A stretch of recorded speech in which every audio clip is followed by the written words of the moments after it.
बहुत सुंदर पचरा है जो भक्त माँ से कहती है और निमंत्रण करती है उनको आने के लिए। धोबिया के पुतवा के बोलावले बानी, कपड़ा धोवले बानी हो, ए माई हो उजरे लुगवे से जिया डसवले बानी से जियवा रौरया आईना पड़ी। ए माई हो उजरे लुगवे से जी आडसवले बानी से जियवा रौरया आईना परी।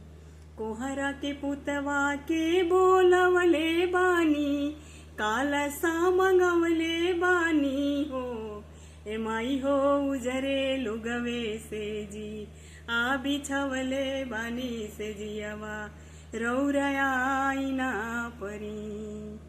बभना के पुतवा के बोलवले बानी, कालसा भरवले बानी, चौका पुरवले बानी हो, ए माई हो उजरे लुगवे से जी आडसवले बानी से जियवा रौरया आईना परी। मलहोरिया के पुतवा के बोलवले बानी, हार फूल मंगवले बानी हो, ए माई हो उजरे लुगवे से जी आडसवले बानी से जियवा रौरया आईना परी।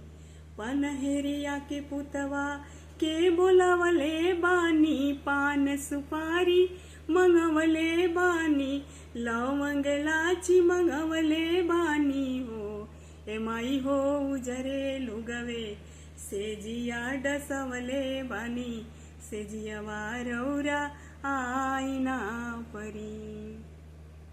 आहिरा के पुतवा के बोलवले बानी, दूधवा मंगवले बानी, कराहवा चढ़वले बानी हो, ए माई हो उजरे लुगवे से जी आडसवले बानी से जियवा रौरया आईना पड़ी।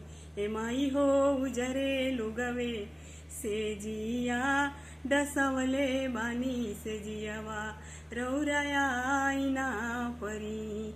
ए माई हो उजरे लुगवे से जी आडसवले बानी से जियवा रौरया आईना परी।